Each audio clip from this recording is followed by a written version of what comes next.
Raisi K, the Raisin Man. Hi, I'm Gabriel, and this is Black Forest Comics Weekly Review, Episode 14, where we bring you the weekly comics that come out and give you a review of those, as well as the comics that are coming out next week, as well as some geeky news. So let's get started. This week's comics, first off, we're going to lead in with Uncanny Avengers #1. Now this is introducing a new Avengers team led by Old Man Steve Rogers. And in the team we're going to have Deadpool, Spider-Man, Johnny Storm, Dr. Voodoo, Quicksilver, Rogue, and this girl whose name always eludes me. Anywho, so this comic starts off with a lot of team conflict right out the bat. Spider-Man walks away from the team because of Deadpool. He's like, I don't like Deadpool. I'm out. Deuces. He leaves. Deadpool over merchandises everything to fund the Uncanny Avengers building. So Deadpool's critical for the Uncanny Avengers. They need him for funding. So the villain in this, at the end of this book, turns out to be a land type, a nature type creature who you read about at the very beginning. It's just a gentleman that wanted to help Earth. He just wanted to become it because of the Terrigen Mist he was created. So he wanted to help Earth. And he became, at the very end, remember the show is full of spoilers, he becomes the Shredded Man. That's what happens when you get too hippie-ish, okay? It's okay to be hippie. Just keep it not too hippie-ish. All right, next up. I Hate Fairyland #1. This is Scotty Young, completely written and drawn by Scotty Young, with the help of Jean-Francois Boulelulu. I might have totally butchered that name. As a matter of fact, I know I butchered that name because I can't say it right in the first place. But this is a hilarious comic. It's not for the kids, not kid friendly at all. There's another cover for it that's totally explicit, funny, but explicit. So this comic is about this little girl who wishes to go to Fairyland where she could be happy and everything. And her wish is fulfilled. She gets sucked down into Fairyland, and the mighty witch of Fairyland says, oh, we can free you if you do this day's trip, this one trip that's going to last you the day. And fast forward 28 years later, she's still a little girl stuck in Fairyland, killing everything. It's hilarious. You got to read it. It's a funny, entertaining read. That's I Hate Fairyland #1, just came out. All right, next up, Chewbacca. Now, there's a lot of Star Wars things out right now. You have Kanan, you had Leia. Leia's done. You got Darth Vader. You had Lando. Lando's done as well. And you also have the regular Star Wars. And then you have, for at least one more week, the Force Awakens Shattered Empire Journey Star Wars, which is really good. We have another one now, Chewbacca. I was almost hesitant to read it. I started reading it and I had this mentality where I was like, oh my gosh, I'm gonna hate this, another freaking Star Wars thing. Why are they doing so much Star Wars? But this is really good.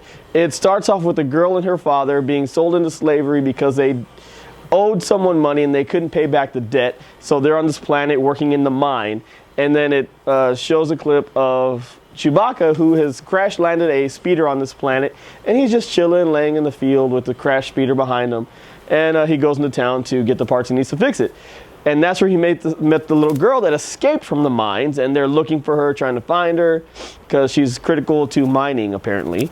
So they're trying to find her. She finds Chewbacca. Chewbacca helps her, and she can't understand what he says because all he says is "Rrrr."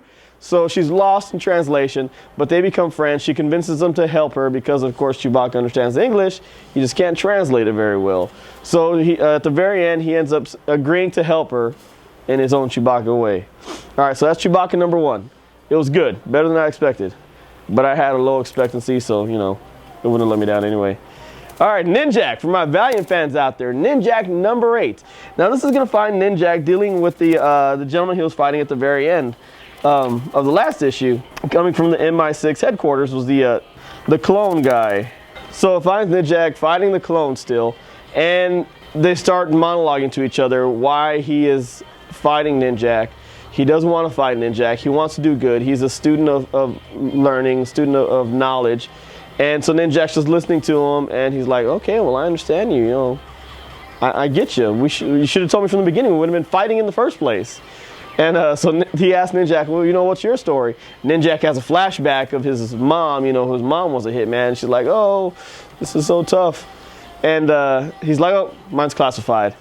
And then they get up to shake hands and agree, and Ninjak had put a tranquilizer in his neck. And he says, also, you should have been passed out 30 minutes ago. I put a tranquilizer in your neck, usually takes, or 5 minutes ago. It usually takes it takes 5 seconds. It's been 30 minutes later. So Ninjak knocks him out. And then it has a Ninjak origin story in the end. The Lost Files, I don't know if you've been reading the Ninjak series, but they've been having these short stories in the back called the Lost Files. This one tells of his time with the Silent Monk. It's pretty awesome. You need to read it. All right, next up, Batman Superman Injustice. This is continuing off the story arc of the Truth and Injustice and Justice storylines. So this comic takes up at the end of issue 24. Issue 25 is going to have the new Batman telling Clark Kent, you need to leave town. You were responsible for them getting a hold of the sun weapon, so you need to get out of here. And this is Clark Kent fighting back against Jim Gordon, saying, no, I'm not leaving. So Clark Kent's following these culprits that took the sun weapon, and as he's following them, he ambushes them. And as he's ambushing them, he's got the hold of them. He's beating them up, and he defeats them. And he calls in a helicopter that Batman left behind. It's a voice-activated helicopter. He's coming to pick up the sun weapon, and as it's picking it up, Vandal Savage blows it up, and then from there beats the snot out of Superman. So it's pretty awesome. It's Vandal Savage beating up Superman, and towards the end of that battle, Batgirl comes and saves Superman because he was getting the snot beat out of him. So she takes him away. He passes out. He wakes up in her apartment or her cave or whatever. And he's like, why'd you kidnap me? They're going to follow you now. They're going to know. And she's like, I was trained by Batman. Don't worry about me. I'm good. I'm going to help you. So she helps him. They go to Siberia. He heals up. They go to Siberia to get Vandal Savage. He sees that the encampment the Savage has is pretty intense. And he's like, we can't do this alone. I can't do it. Batgirl's like, hold up. Batman never did it alone. We're not going to do it alone. She turns around, and there's Grayson and Red Hood. It's pretty awesome. So that's Batman Superman issue number 25. Check it out. Next up, Star Trek Green Lantern issue number 4 of 6. So we're getting close to the end here of the Spectrum War in another dimension, another galaxy. And it's been pretty awesome so far. And in this one, we're going to have an all-out war between all the different color spectrums coming together.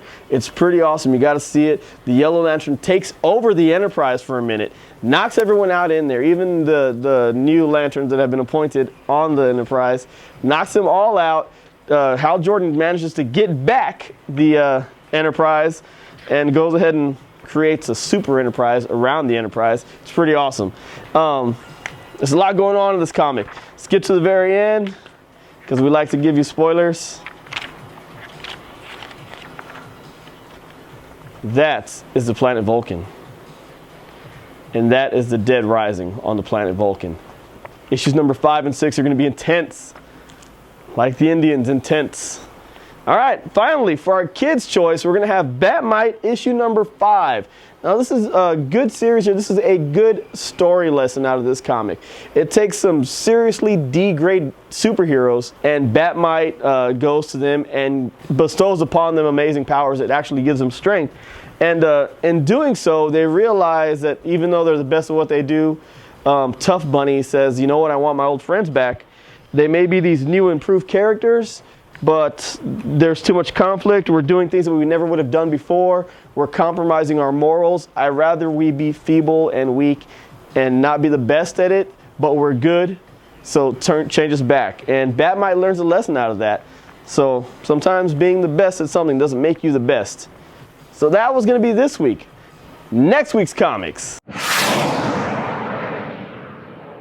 So for next week, we got a whole bunch coming out. There was a whole bunch this week.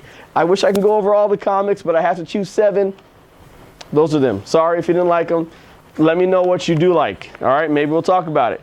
All right, so for next week, issue number 4 of 1872. That's been a really great series so far. Age of Apocalypse number 5. It's going to be the end of the Age of Apocalypse, which has been a really cool series. It's got that whole 90s X-Men vibe going on with it. Amazing Spider-Man number 2 is coming out. Astonishing Ant-Man number 1. Ant-Man was a cool storyline. It's Scott Lang, and he's working with a whole bunch of reformed criminals with a Security company. Set up a security company with reformed criminals.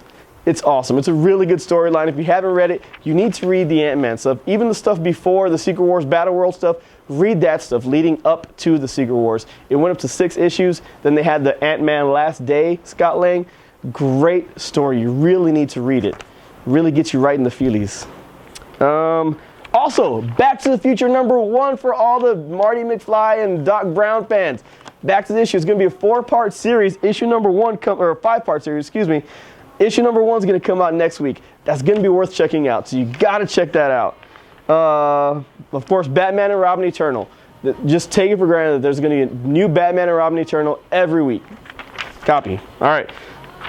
Beauty #3 is coming out next week. Beauty has been an amazing storyline. I'm really looking forward to reading it. It's my daughter's guilty pleasure. She really enjoys that comic. Book of Death, Fall of Exo Man of War. We're going to see Ulrich die. I'm not sure if my heart can take it, but it's going to have to because we're going to read it. Darth Vader #11 for all my Star Wars fans. Also, Death Head #4, 4 of 6, out by Colin Bunn. It's been a really good story so far, so you got to check that out. Also, a new one from Kevin Eastman. It's an older story that he did in the past. He revamped it, just bringing it back up. New art, new storyline. Fistful of Blood, issue #1. It's going to be a 4-part series, so you need to check that out. Fistful of Blood by Kevin Eastman. Check it out next week. Godzilla in Hell #4. This is a 4 or 5 series. It's been pretty awesome so far. It's been Godzilla going through Dante's Inferno. What? Yeah, read it. Or look at the pretty pictures. Not a lot of words. Invader Zim #4 for all the Invader Zim fans. Invincible #124. #123 was an amazing turn of events. If you know Robert Kirkman, he's not a big fan of time travel, so he did a sort of reboot time travel thing. So I think he's trying to say it's not exactly time travel, it's a reboot. He fell into some temporal displacement portal. I don't know how I'm going to explain it, but it took him back to the very beginning, and I think he still has the knowledge of everything that transpired up to that point. So it's amazing, and I'm really looking forward to issue 124. See where this is going. Robert Kirkman, what are you doing? All right. Also, Invincible Iron Man #2 is coming out. And then the last issue of the Star Wars Force Awakens Shattered Empire, issue #4 of 4 is coming out. If you haven't read the series and you're looking forward to the movies coming out in December, read the series. It's only 4 issues. It's going to be about post-parents. Read it. Yes, read it. Reign #9, Rook #1. This is going to be a cool series coming out, starting up. Secret 6 #7. Secret 6, if you've been watching these videos, I really have been enjoying Secret 6. You should enjoy it as well. Shield #11. And then Shield by Dark Circle, a whole different Shield altogether. It's a Dark Circle comic. Check it out. Issue #1's coming out. Also, Steam Man #1 is coming out next week. It's going to be a cool series. Check it out. Superman Wonder Woman #22. And a new series starting up, Titans Hunt #1. This is going to be a cool series bringing all the Titans together, all the Teen Titans, all the Titans together. What's going to transpire in this? I don't know. Let's find out. Find out together. Also, Tokyo Ghost #2. I don't know if you read #1. Oh my gosh, it's amazing. Read #2. It's going to be amazing as well. Uncanny Inhumans #1 is starting up next week. It's going to be another amazing storyline coming out from Marvel. Voltron from the Ashes #2 of 6. So we're going to find out what that ancient entity is doing with those marauders that caught her at the very end of issue #1. Weird World, the finale for the Weird World in the Secret Wars Battle World. Issue #5 is coming out. Also, Wolf #4 is coming out. So that's kind of it that we're going to talk about for next week that's coming out. Let's talk about the news. All right, so there's 2 interesting things that I want to talk about today in regards to this week's news. Well, 3, we should say. First thing, it's been confirmed in the year 2020. I know it seems like it's a far away, but it's really not. Oh, yeah, it is. Maybe they're just going to call the show 2020. But Godzilla versus King Kong, the movie. Yeah, that's going to be amazing. Godzilla versus King Kong. All right, also, if you're a fan of astrophysics, like I am, If I was good with numbers, I would totally be an astrophysicist. But I have a hard time with numbers. 1, 5, 7, 3, 2, yeah, see? But the Kepler space station, the Kepler space satellites, or telescope, found a star. The star is named KIC 8462852. Google it. What they found on this star, the way they view stars and see if there's planets going around these stars, they watch for small light infractions. And they found a whole bunch of irregularities going around this planet. Now, a lot of them are skeptical. They're not sure what it is. But a lot of the big scientists are like, we really can't explain what it is. We don't know what it is. It's too irregular. There's no systematic way to it. Like a planet would have an orbit, and you can count that orbit. With this one, they haven't been able to count it. It's been very erratic. There's a whole bunch of theories. I don't want to say aliens, but aliens. Google it. It is so worth the Google. So that's the star named KIC 8462852. Awesome. All right, next thing, final thing we're going to talk about for the news. Wednesday night, late in the night, Thursday morning, Marvel was announced to have Fantastic Four. The MCU had Fantastic Four in their hands. It was amazing. For like 4 hours, 4, 5, 6 hours, the internet was exploding about this news. And then all of a sudden, it was gone. Marvel Cinematic Universe no longer had the Fantastic Four. Sorry, Charlie. So maybe next time we'll try it again. All right, so that's going to conclude this week's episode. Like it, leave some comments, tell us what you think about this week's comics. Tell us what you think about the Kepler telescope discovery. Google it. All right, we'll see you all next time.